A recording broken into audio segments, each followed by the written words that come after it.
freelance contract development. During a time when I was freelance contracting, while contracting on SimEarth, I received an unlikely call from a recruiter working for Microsoft. He explained that he was an internal human resources HR recruiter, and he was assigned to staff up new groups. And he was looking to staff a new games group for Microsoft on its Windows operating system. Well, I chortled. Microsoft? And games? Right, no thank you. I was quite dismissive. I thought it was utterly crazy that corporate Microsoft would try and make games. Well, we all know history would prove that I was wrong, as anyone can be in predicting the future for Microsoft and games. I was very wrong.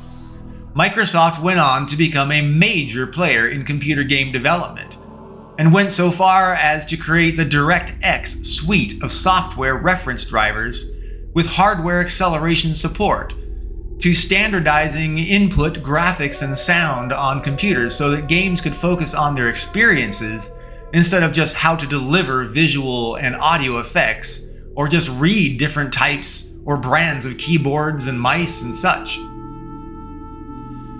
Microsoft's investment in computer games and related technologies became key to catapulting computer games forward towards the mainstream. Years later, Microsoft would create its own home video game console called the Xbox. And many evolutions of the Xbox were released over the decades since. It took a lot of money, but Microsoft bought their way into the video game industry and is now at the top of the market. I even later worked for Microsoft Xbox and Microsoft HoloLens near the end of my professional career. Just not as a vice president, admittedly.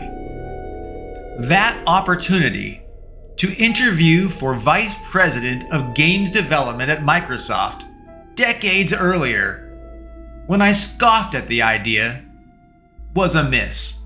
The bottom line, I was wrong with my prognostication that Microsoft would not enter or succeed in the game industry. Oh well, live and learn. As a contractor again, I was finished with Prophecy: The Fall of Trinidad for Activision, and I began looking for where my next contract was going to come from. Activision said they wanted to wait and see how well Prophecy performed before they would sign another contract game with me. Although I did not like their safe approach, I could not knock them for it.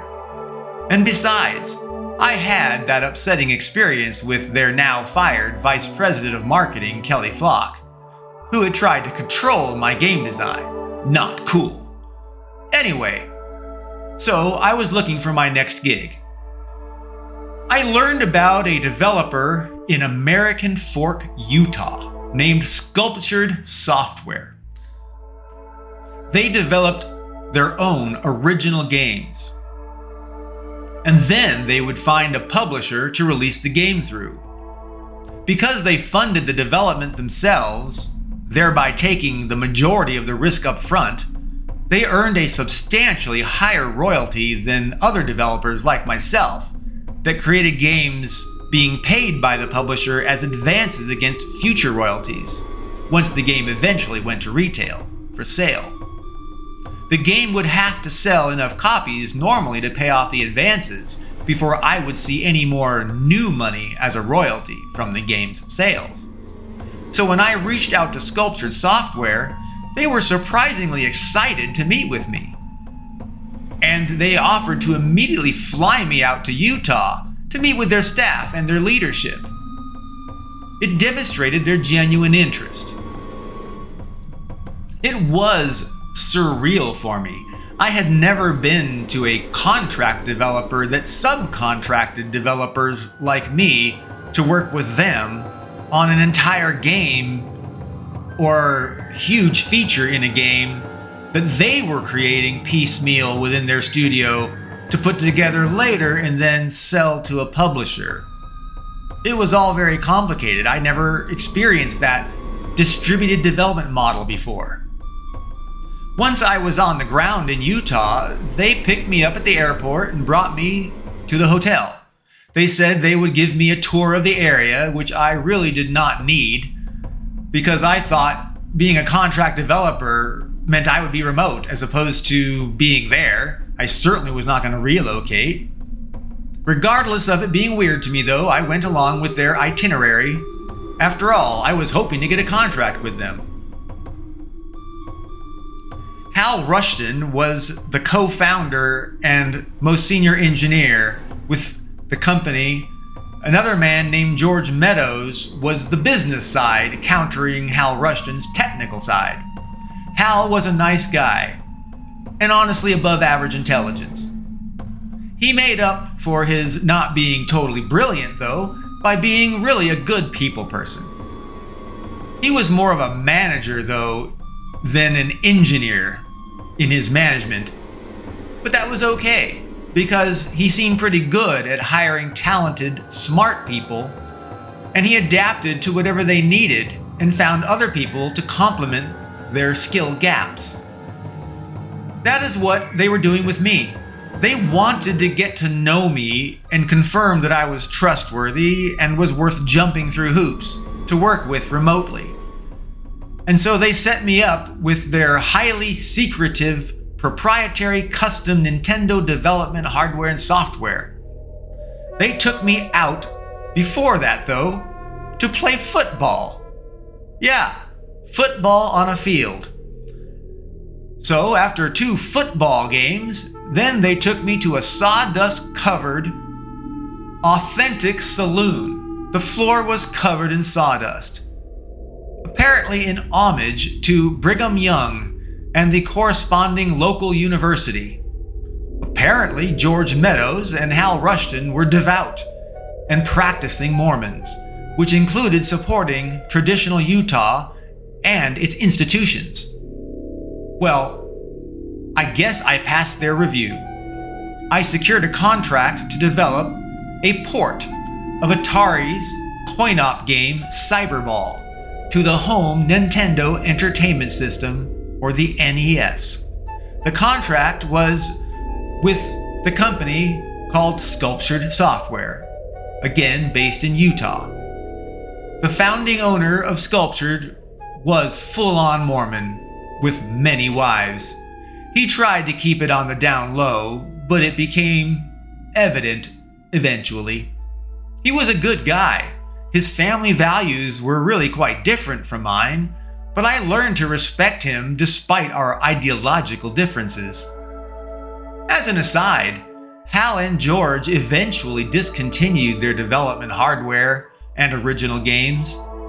They shifted their focus exclusively on developing games for publishers, and they sold that newly focused Sculptured Software to Hal's brother later on as a company.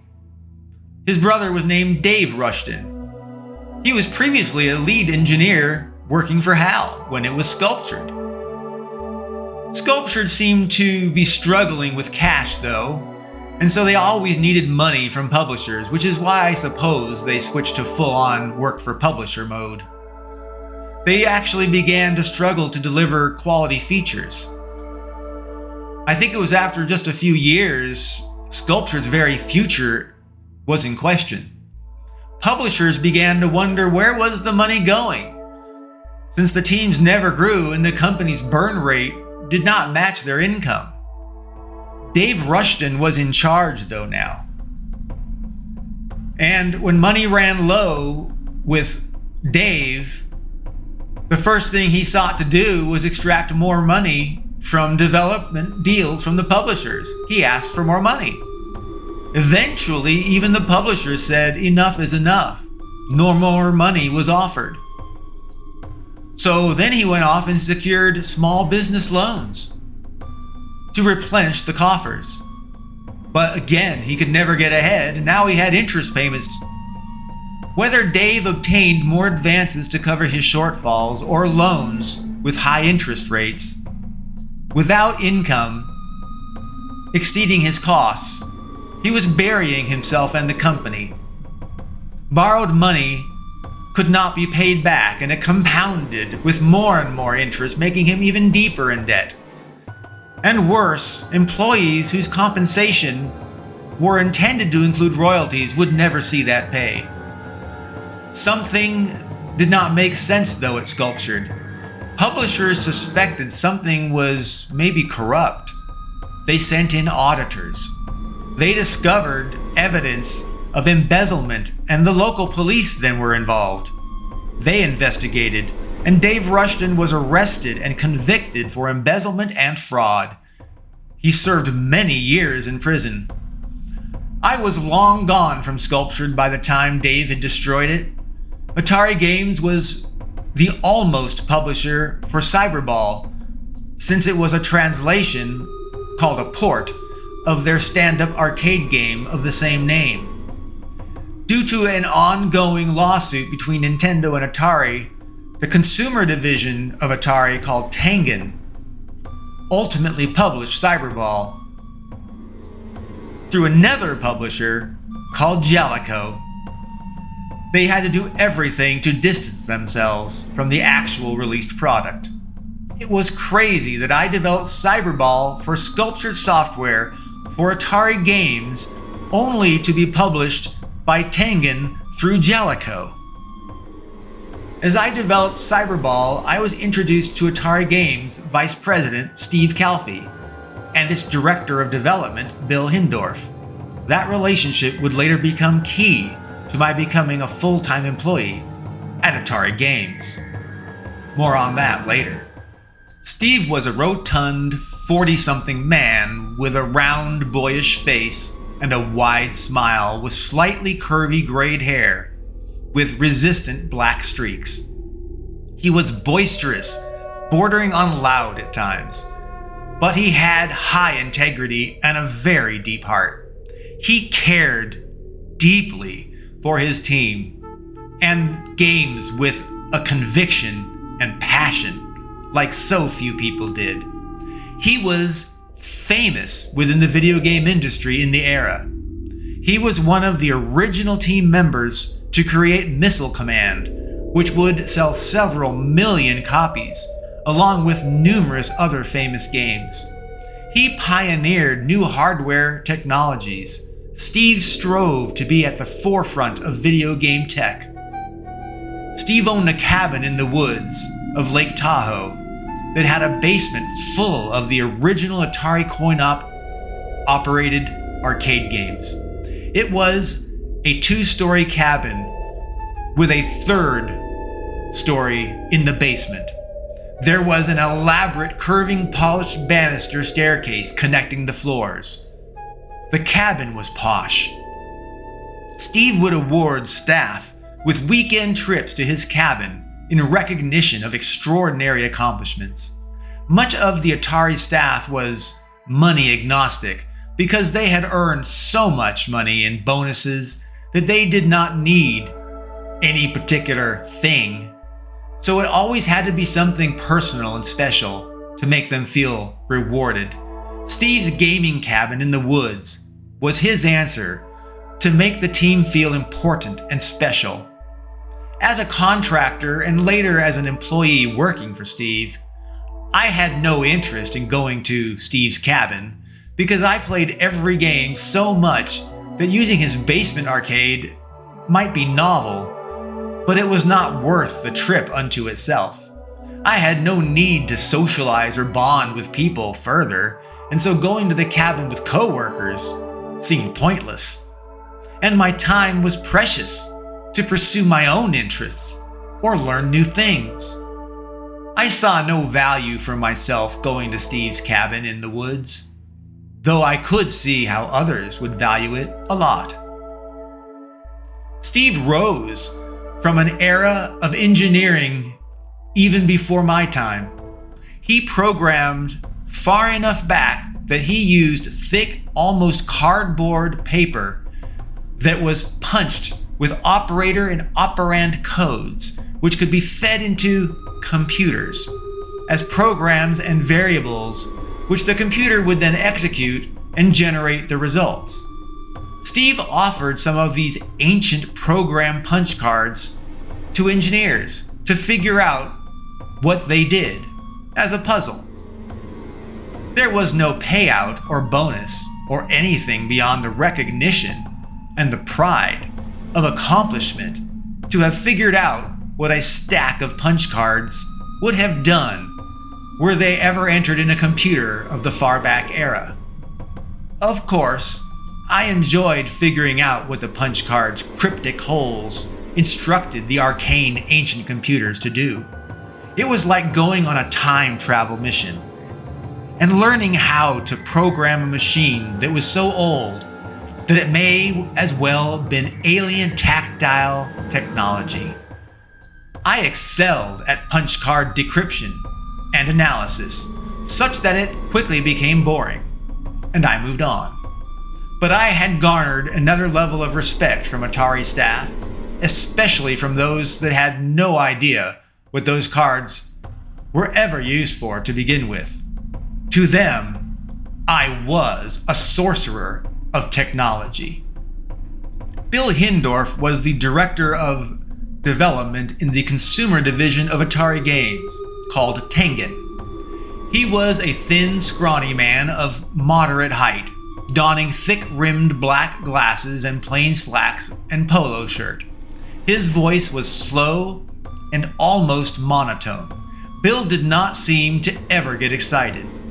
However, he was passionate. He was also incredibly loyal and had extremely high integrity.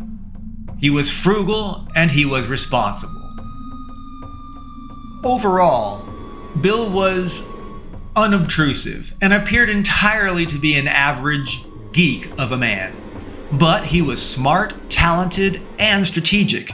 He reasoned over problems to calculate solutions. He was not impulsive. He made sure to collect plenty of information before he made a decision. Some evenings, Bill would come by to me and dump his woes, looking for solace and sometimes even recommendations.